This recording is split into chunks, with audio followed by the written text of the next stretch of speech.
अच्छा नहीं लग रहा। क्या आप भी ऐसा बोलते हैं या अपने आसपास सुनते हैं? थोड़ा और सोचते हैं तो लगता है बोर लग रहा है। ये आजकल ज़्यादातर लोगों में बहुत कॉमन है। इतनी सारी एक्टिविटी और कंटेंट होने के बाद भी ये फील हो सकता है। मुझे ये मॉडर्न डिसीज़ क्यों लगती है?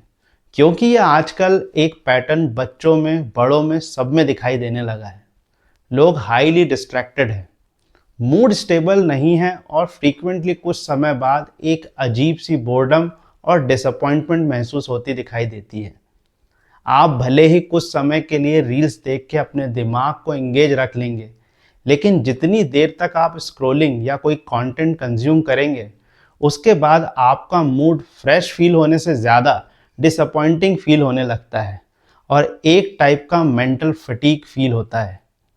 हेलो दोस्तों, मैं आज बात करूंगा एक ऐसी मेंटल प्रॉब्लम की जो बहुत ज़्यादा कॉमन हो गई है। हम डीप में समझने की कोशिश करेंगे कि ये फ्रीक्वेंट इमोशनल डलनेस क्यों होती है और कैसे कुछ लोग इस तरह की फीलिंग बहुत कम महसूस करते हैं, जबकि कुछ लोग ऐसा फ्रीक्वेंट फील करते हैं। कौन सी ऐसी हैबिट है जो इस तरह के डल मूड वाली सिचुएशन को कम कर सकती है? यदि आपने मेरा स्ट्रेस वाला पिछला वीडियो नहीं देखा है तो please do watch that video. ये आपको इमोशनल वेलनेस के बारे में एक ब्रॉडर पर्सपेक्टिव देगा। डिस्क्रिप्शन में आपको उसका लिंक मिल जाएगा।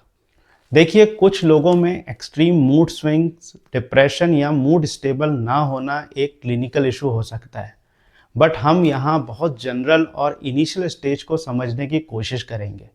और मुझे ऐसा लगता है कि ये एक सिम्टम्स जो फ्रीक्वेंट लोगों में फील हो रहे हैं, इसके फ्यूचर में सीवियर होने के चांसेस बहुत ज़्यादा है। जब भी लोग बहुत जल्दी बोर महसूस करने लगते हैं तो सबसे पहले जो बात समझ में आती है वो ये कि लोग अपने लिमिटेड सेंसेस को इंगेज करते हैं विदाउट डिफाइंड आउटपुट। इसका मतलब क्या है? एग्जाम्पल के लिए, आप कोई मूवी देख रहे हैं या रील्स स्क्रॉल कर रहे हैं। ध्यान से सोचिए, आपकी आईज एंड ईयर, ब्रॉडली ये दो सेंसेस ही सबसे ज़्यादा इंगेज है। बहुत कम आप अपने टच सेंसेस को यूज़ कर रहे हैं और ना तो टेस्ट और स्मेल सेंस यूज़ होते हैं। तो ये आपको थोड़ी देर के लिए इंगेज तो कर रहा है, लेकिन किसी टाइप का फुलफिलिंग एक्सपीरियंस तो बिल्कुल नहीं है। और प्रॉब्लम यहीं से शुरू होती है। जो अब नई स्टडीज़ हो रही हैं, अब उनसे पता चल रहा है कि सिर्फ सेरोटोनिन बढ़ाने वाली एक्टिविटी आपके मूड को स्टेबलाइज नहीं कर सकती। एक्चुअल में आपके ब्रेन में न्यूरोप्लास्टिसिटी आपको हेल्प करती है अपने मूड को ज़्यादा स्टेबल और फुलफिलिंग रखने में। In simple term, neuroplasticity brain की वो एबिलिटी है जो हमें हेल्प करती है चीज़ें सीखने में और हमें किसी भी चीज़ के बारे में बेहतर सोचने में। तो जब भी हम कुछ नया सीखते हैं या कुछ कॉम्प्लेक्स प्रॉब्लम को सॉल्व करते हैं और ख़ासकर वो काम करते हैं जिनमें हमारे ज़्यादा से ज़्यादा सेंसेस इन्वॉल्व होते हैं, तो ये हमारे ब्रेन को रीवायर्ड करता है। और ये expansion of thought and experience ही सबसे इफ़ेक्टिव सोल्यूशन है मूड को स्टेबल रखने का। इमेजिन कीजिए, आप कोई नॉर्मल घर के काम कर रहे हैं, जैसे खाना बनाते हुए गाने भी सुन रहे हैं। क्या आपने ऐसी एक्टिविटी करते वक्त या इसके बाद कभी ऐसा फील किया कि आप बोर हो रहे हैं? कुकिंग के वक्त आप टच, स्मेल, टेस्ट, हियरिंग और साइट, ये सारे सेंसेस को इंगेज कर रहे हैं, एक्सपीरियंस कर रहे हैं। ये एक हाईली माइंडफुल मेथड है अपने मूड को अपलिफ्ट करने की। आप अच्छा म्यूज़िक सुन रहे हैं, खाना टेस्ट कर सकते हैं। फूड के अरोमा आपको एक प्लीजेंट एक्सपीरियंस देता है और अच्छा खाना देखना भी एक बढ़िया एक्सपीरियंस है। और इसीलिए आजकल हर दूसरी रील्स आपको फूड रिलेटेड मिल जाएगी, क्योंकि हमें ये अच्छा फील कराती है। दूसरी बात है कि कितना टाइम हम मीनिंगफुल एक्टिविटी में बिताते हैं, बजाय इसके कि कितना टाइम हम मीनिंगलेस एक्टिविटी में देते हैं। हमारी लाइफ की ऐसी एक्टिविटी जो मीनिंगफुल है, उसमें हमारा टाइम कितना जाता है, ये बहुत मैटर करता है।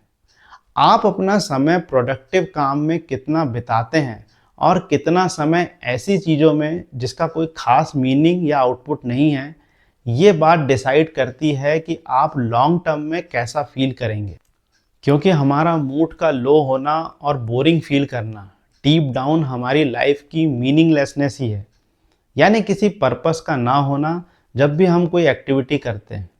क्योंकि आप कितना भी एंजॉय करते हैं किसी एक्टिविटी में, कुछ समय बाद हमारा ब्रेन किसी पर्पस और मीनिंगफुल काम करने में ही सेटिस्फैक्शन फील करता है। एक डल माइंड और डिप्रेशन वाली कंडीशन असल में हमारे दिमाग का नैरो होना ही है। क्योंकि जब लंबे समय तक आप किसी मीनिंगलेस एक्टिविटी और पर्पसलेस लाइफ जीते हैं तो मन बुरी तरह ऊबने लगता है, जो धीरे धीरे फ्रस्ट्रेशन और फिर डिप्रेशन में भी बदल सकता है। और जहां हमने पहले डिस्कस किया कि जितने ज़्यादा सेंसेस हमारे एंगेज रहेंगे हम उतना बेटर महसूस करेंगे, लेकिन आजकल हमारा सबसे ज़्यादा टाइम कंज्यूम सिर्फ और सिर्फ ऑनलाइन कंटेंट कंज्यूम करने में ही हो रहा है, जो हमारे साइट और हियरिंग सेंसेस को माइंडलेसली एंगेज रखता है। बट इन लॉन्ग टर्म हमारे दिमाग को वो कुंद या नैरो कर रहा है, और यही वजह है कि लोग हर थोड़ी देर बाद बोर महसूस करने लगते हैं। इन जनरल यदि हम अपने एंजॉयमेंट के लिए कुछ ऐसी एक्टिविटी में इन्वॉल्व हो जिसमें हमारे ज़्यादा सेंसेस एंगेज हो तो हम बेटर फील कर सकते हैं। Outdoor play, music, dance, painting और कुकिंग, ये सब हमारे सेंसेस को बहुत अच्छे से एंगेज करते हैं और एक क्रिएटिव माइंडसेट डेवलप करने में भी हेल्प करते हैं। यही एक्चुअल में ब्रेन की न्यूरोप्लास्टिसिटी को डेवलप करती है। और यदि लॉन्ग टर्म में हमारे पास कोई मीनिंगफुल पर्पस है तो ये बेस्ट वे है हमारे मूड को स्टेबल रखने का। आई होप आज आपको इमोशनल वेलनेस के लिए एक डिफरेंट पर्सपेक्टिव जानने को मिला होगा। यदि आप इस चैनल में नए हैं तो सब्सक्राइब कीजिए ऐसे ही मीनिंगफुल कंटेंट के लिए। कमेंट करके ज़रूर बताइए कि आपके क्या थॉट है इस टॉपिक को लेके। मैं आपसे फिर मिलूंगा एक और वीडियो के साथ। तब तक के लिए कीप ग्रोइंग, कीप थ्राइविंग।